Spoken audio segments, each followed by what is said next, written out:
Okay, so we have talked about primates and we've talked about genes, and these things are going to inform the next subject, which is paleoanthropology, the study of human fossil ancestors. Okay, so what we know about primates, we know that there is a classification system based on Linnaeus's taxonomy, and we group like animals based on how similar their form is or their morphology. And secondly, today we have DNA, so we can tell how closely related species are.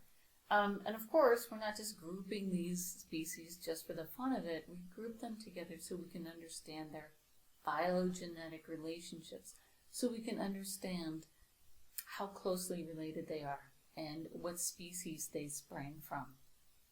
Okay?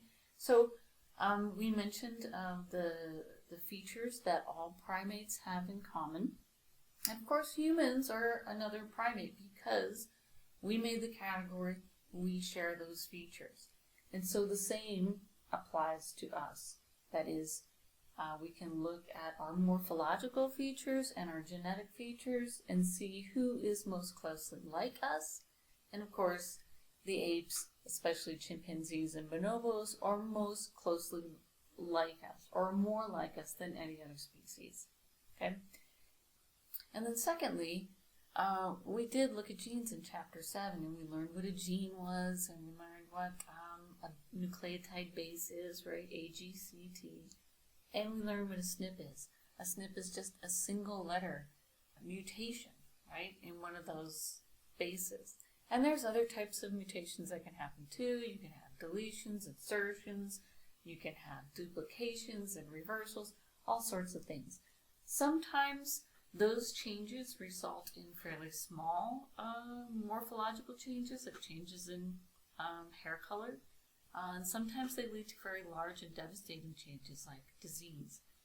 So the idea in paleoanthropology is that there are these past species that share something in common with us, and that is bipedalism.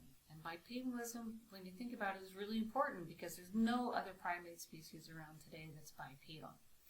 And so because of that, paleoanthropologists assume that we are related. And secondly, paleoanthropologists look at DNA, and fortunately, we have the DNA of a very well-known bipedal primate, or hominin, called a Neanderthal. And we know that Neanderthals had 100% the same genes as humans, but we know a little bit more about genetics now, right? They had 100% the same genes, but some of those SNPs were different.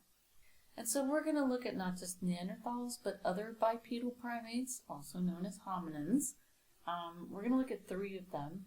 We're going to look at Neanderthals, we're going to look at Homo erectus / ergaster, and then a really different bipedal primate called an Australopithecine. Even though we're going to look at 3 because I know this is a fairly confusing subject, I want you to know there are a lot more species. There's just tons of Australopithecines alone. And also know that it's not just this linear progression from one species to another. It's a complete mess. There are lots of species out there, just like today there's many species of monkeys.